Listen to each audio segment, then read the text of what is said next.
and welcome to the 49th edition of Marex Maritime News. And now, the headlines on Monday, 18th January 2021.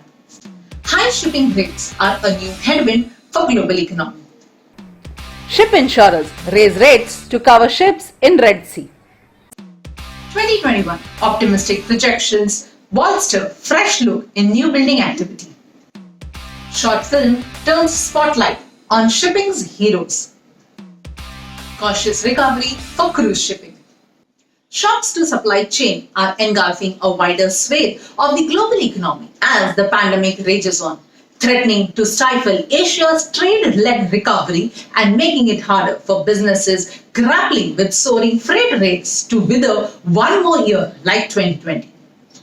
Shortages of consumer goods like paper towels and work-from-home gear early in the COVID-19 crisis have given way to the spare parts shortfall in one of the most globally integrated industries of auto manufacturing. As is said that half the world will freeze and the other half starve if shipment doesn't connect is very true. And not only connectivity, pricing is also very sensitive. In fact, we have missed the peak season of the last half year. But world hasn't taken that into account that this will be so and adjust local sourcing or manufacture. So the impact of that high freight rate on prices had to be realized down the line by marketeers, consumers, everybody.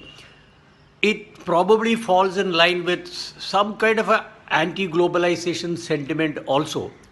Regardless of that, I think the importance of shipping, and I would even add seafarers who serve the whole world, risking lives in this coronavirus, piracy, and other aspect, that also has to be highlighted. Price is one thing, but service is more important, and seafarers behind it is much more important. That is the catch here. In any case, what is the alternative to shipping? It's basically air freight, nothing else, and that's very expensive. Insurers are set to raise the cost of providing cover for merchant ships through Red Sea after a series of incidents that have hit vessels around Saudi Arabian waters. The possibility of more such attacks on commercial shipping carrying oil and other commodities through these waterways is growing after the outgoing US administration's decision to designate Yemen's Iran-aligned Houthi movement as a foreign terrorist organization. Last 12 months or so, we have seen a steady increase in marine insurance costs, may it be hull and machinery, P&I, cargo insurance, reinsurances. The recently concluded 1/1 renewals on hull and machinery once again continue to show a steady increase. This was the case even with the ship owners who had a clean record. January and February are the months when historically and traditionally P&I insurances take a precedence. P&I clubs are taking a very firm line for increases at this renewal. This is due to volatility in pool claims. These are the claims which are above the $10 million mark. We have seen an all-time high in over a decade on these pool claims. This is against a backdrop of a very soft market in the last 5 years or so, when the P&I premiums eroded by almost 35% across the international group.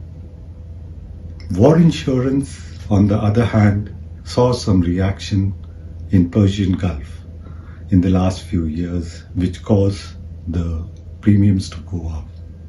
However, up and until the Jeddah attacks, increases were predominantly focused in Persian Gulf.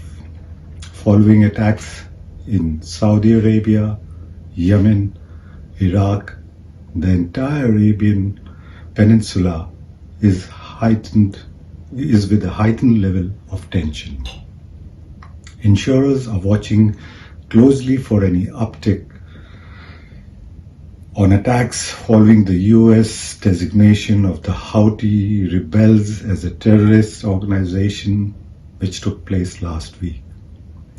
These attacks have predominantly been IEDs, limpet mines, but as we see, Iran has continued with its approach to detain vessels, which is also of concern.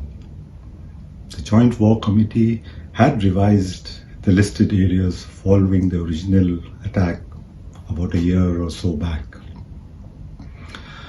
Arguably, this area of insurance, the war insurance, reacts very, very quickly, and owners are to discuss with their individual underwriters about additional premiums that are payable when vessels are in that area, around that area, and for sure Red Sea ports will call upon an additional premium. May it be the hull insurance or the P&I insurance, but definitely the war insurance additional premiums.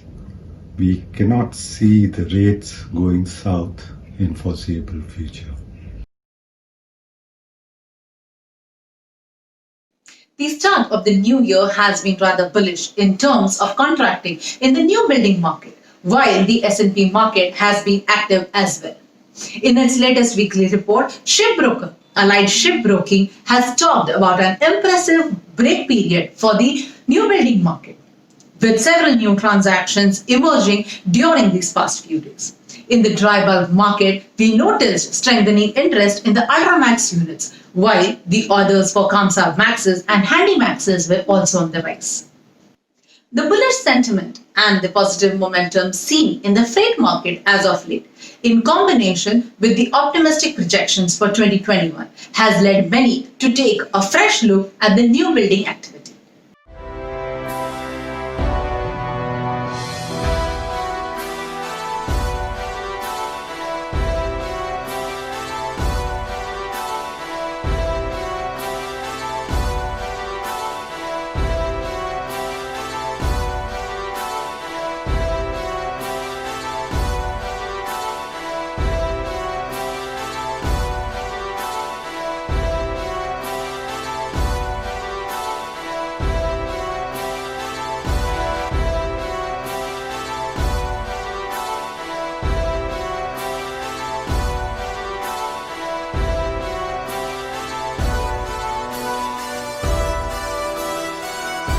Hindustan Institute of Maritime Training.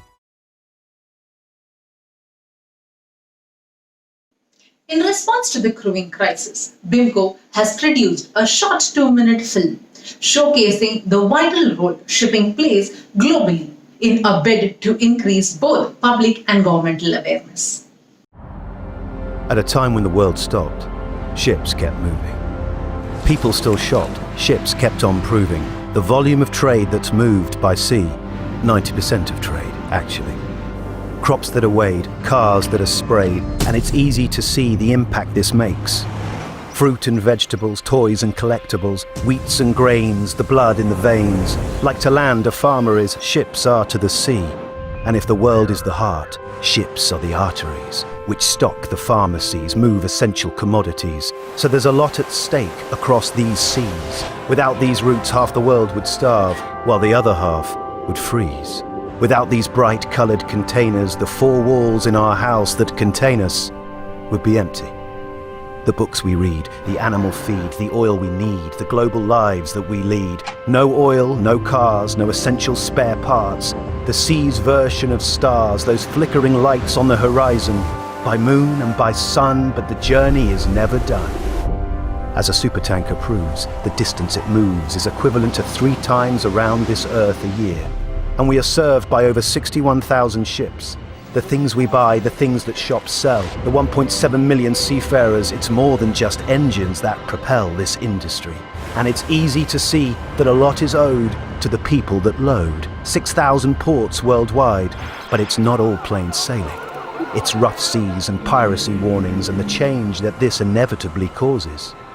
The sea covers 70% of our planet, so you can see why we need to plan it.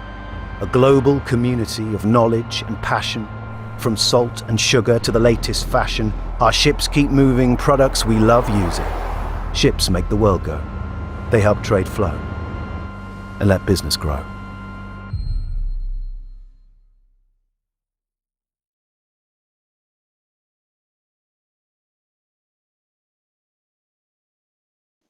Confidence in the safety of cruise shipping and the economic impact of coronavirus on the potential demand will challenge the industry's attempt at a full 2021 recovery. In its latest biannual report, Maritime Strategies International (MSI) notes that even with the leading players of the industry keen to publicize advance ticket sales and inquiries as evidence of pent-up demand, and with vaccines becoming available, it will still take some time to rebuild the confidence in the sector, despite enhanced safety protocols and fewer passengers on board. The COVID-19 situation has pushed the cruise industry into uncharted waters. The COVID situation seems to be abating all over the world, especially in India. It's improving considerably. But the cruise industry is still in the troubled waters. The cruise travelers originate from various countries and have to conglomerate to a destination from where the cruise starts, and they take the cruise. Today, the rules for traveling internationally are still not uniform and simple. Therefore, international travel for tourism is not yet open. In the present scenario, it will be very difficult for a cruise liner to gather sufficient number to break even for their voyages. So, although the vaccine has come, we will have to see how the things unfold till March 2021, and then we'll have to take a cautious call to start the cruise operations again. Presently, Angria is stationed at Galle in Sri Lanka. There are more than 4 lakh seafarers which are stranded at sea. Angria will be working towards facilitating their repatriation by operating as a floating hotel for transiting seafarers who are going to join the vessel and those who are being relieved. So Angria will carry out these operations till month of March 2021 and look at a bright future to start their operations between Goa and Mumbai again. Stay safe, stay healthy. Thank you for watching. See you all next Monday.